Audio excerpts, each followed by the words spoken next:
Marty Fraser again from Stone Success Realty.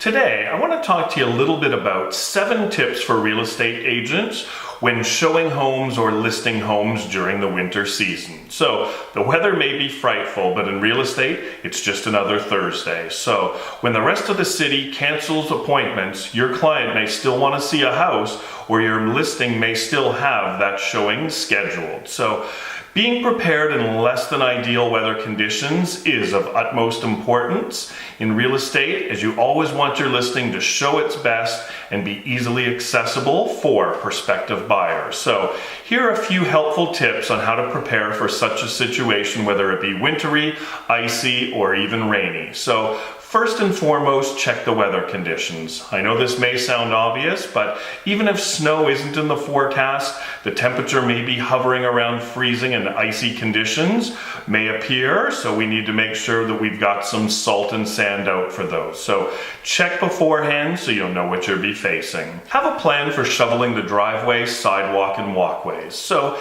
if you're showing a condo, you can assume that the building maintenance department will have the steps and the sidewalk shoveled. But when you have a listing, ensure that the seller's been advised about clearing any ice and snow and making sure they throw down some salt and sand for prospective buyers during showings. If your listing is vacant, you're going to have a plan in place. Maybe the seller will be coming back to do that, or possibly they'll ask a neighbor to do it for them, or maybe you as the realtor will make arrangements to do that for your seller. It's always good to have an extra shovel handy on the porch in case any last-minute clearing needs to occur, because it may be snowing or it may be icy at the time of the showing.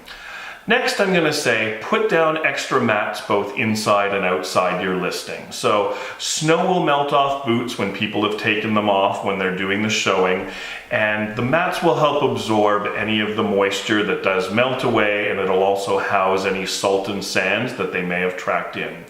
Buyers do not want to step in puddles and make a mess of your foyer, so ensure that the floor space inside the foyer is covered with mats, and if space permits, also put a small chair at the front door so people can comfortably remove their shoes and boots without having to balance themselves.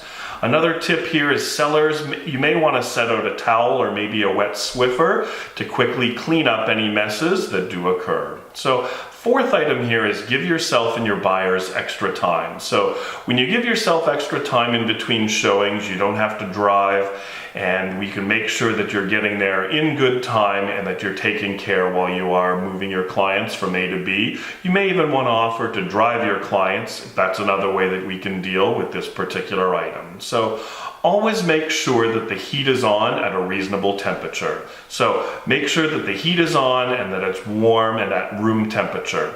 A home that has the heat turned down to save a few dollars will feel cold and not that warm and inviting feeling that you want to give a prospective buyer. And trust me, when the buyer's walking out because they've been walking on cold tile afterwards, they and their feet will remember that. Turn on the fireplace in advance. So if you have an electric fireplace or a gas fireplace, turn it on in advance of the showing so that the buyer can feel the warmth and take away this visual experience, as it will be very inviting during the winter months. Do not attempt this though if it is a wood-burning fireplace, but if your realtor is hosting an open house, maybe you do want to have that wood-burning fireplace on for a Sunday open house.